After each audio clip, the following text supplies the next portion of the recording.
Hello there. We're now here for the main event. It's now a day later from the previous section of the video, but I got some D-cell batteries on my way back home from class, and I tested this out a little bit earlier, played around with it. I will admit, I wore this thing around the house like it's a normal backpack. I was just...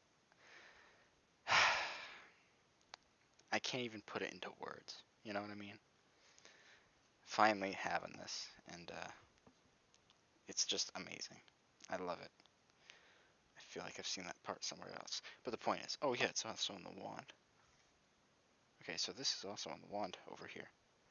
Though I notice, now that I look at it, this has a bit of a scuffed weathering. The one on the wand is clean. Rather clean. So yeah, I'm gonna probably have to weather up a few parts of this, the knobs and everything, to kind of match the pack. However, that's gonna be a little project for later. No, but this actually does work. The hose actually does power the wand. It fulfills what they said it was going to fulfill. So I'm not disappointed. Not disappointed. Okay, so let me actually turn it on, and we'll look at the light show. So let me first do a few things here. This side panel, there's a little button here that it's a little tricky, but it pops out. It just pops open. I think I showed that in the last one. But this little red switch down here makes it happen. It brings the whole thing to life. So we're going to do that. And the thing is, it's also like the movies. It's very accurate in that regard. I put the backpack on, you know, and I go over to my dad. I'm like, all right, switch it on. I can't reach it. I need you to do it like it's actually in the film. I need somebody else to switch it on.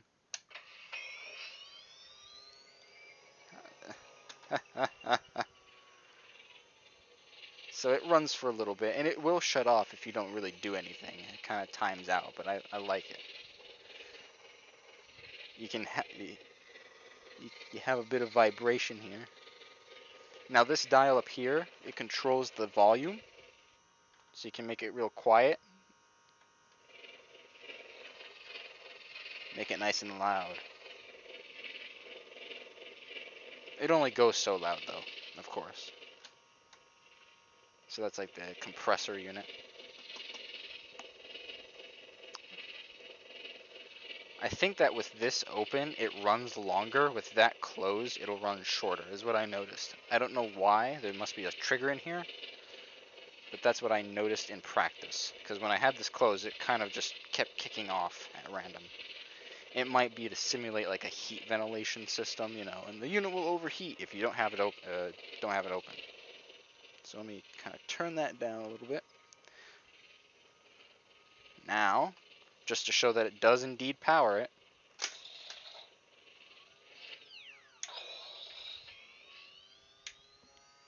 yeah, it actually powers it.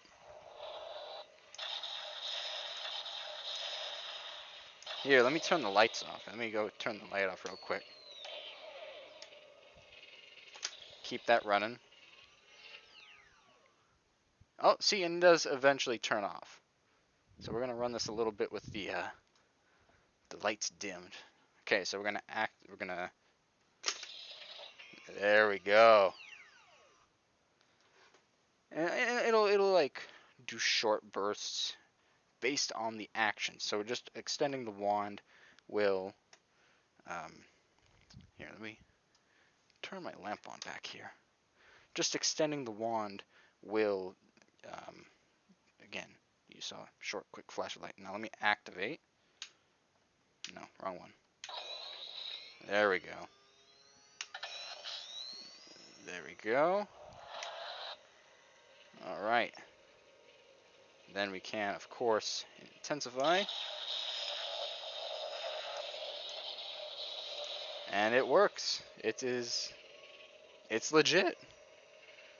And I'm not gonna lie, I acted like a little kid running around the damn house with this thing, and I love it because yeah, watching these as a kid in the movies, yeah, I'm not ashamed to admit that when I watched Afterlife, towards the end, I kind of teared up a bit. It hit me in the feels. So having this is probably the best thing I've gotten in a while. It fits pretty well. I'm probably gonna once I get the Alice frame, I'm gonna put it on the back. I'll probably use the backboard because you can take the backboard off and put the frame on.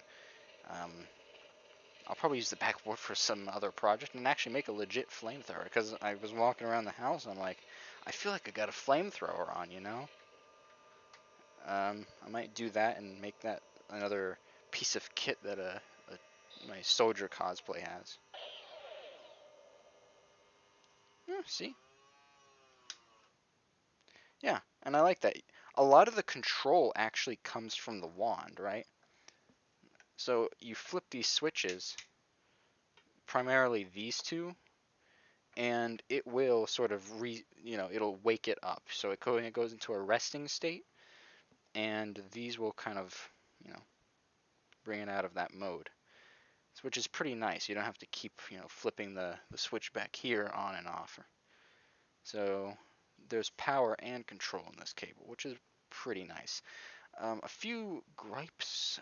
Actually, no. The only gripe I have about it is, getting the actual um, wand on and off is a little stiff. It's a bit difficult because let me close this. Because it has this little railing back here, and I might figure this out later, but of course you take this corresponding railing and they slide on to each other. And it just kind of hangs there, which is fine and everything. But wait, I'm looking at the wrong part. It's fine, but putting it on when it's hanging on your back and having to like bend your arm backwards is pretty difficult. Whereas taking it off of the hanger, so say you're about to go hunting the ghosts, right? I gotta take this off. It's easy, but I gotta put it back on, like holstering your your weapon, right? It's pretty difficult, and that's the only problem I've had. But that comes probably more down to practice as well than anything. So I hope, of course, watching it in a video is not the whole thing, right? But I hope for what it's worth, anybody that found this video enjoyed it. And you probably can find more professional videos than mine. Um, but nonetheless, I thank you for joining me. And I will start going into some of the more handcrafted cosplays here soon. I will also have an otaku box review pretty soon. But that's going to be it for this quick demonstration, finally powering it on and bringing it to life. So thank you for. Let me power it off. Did I? Yeah, there. Power it off. Flip it in to power off. Flip it out to power on. Okay. But thank you for joining me, and I'll catch you in the next one. Peace.